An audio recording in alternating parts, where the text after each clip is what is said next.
Today I'm making a caramel crumb cake. First I'm going to make the cake, so in a bowl I'm going to add 1 box of yellow cake mix. Next I'm following the directions on the back of the box, so I'm adding eggs, oil, and water. Then I'm just going to mix that up until everything is combined. Now I have a greased 9x13 pan. I'm going to add the cake batter to the pan and spread it out and then bake this at 350 for 15 minutes. While the cake is baking, I'm going to get the crumb topping ready, so in a bowl I have 1 stick of softened butter. Next I'm going to add a half a cup of sugar. Then add a half a cup of powdered sugar.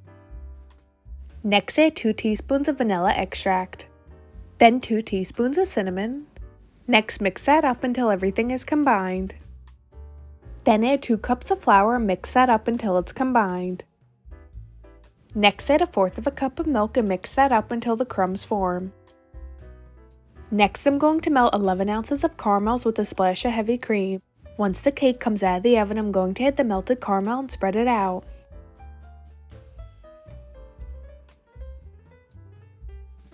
Next I'm going to add the crumb topping and then bake the cake the rest of the way, so I'm going to put this back in the oven at 350 for 25 minutes. Once the caramel crumb cake came out of the oven, I dusted it with some powdered sugar, and here's a slice.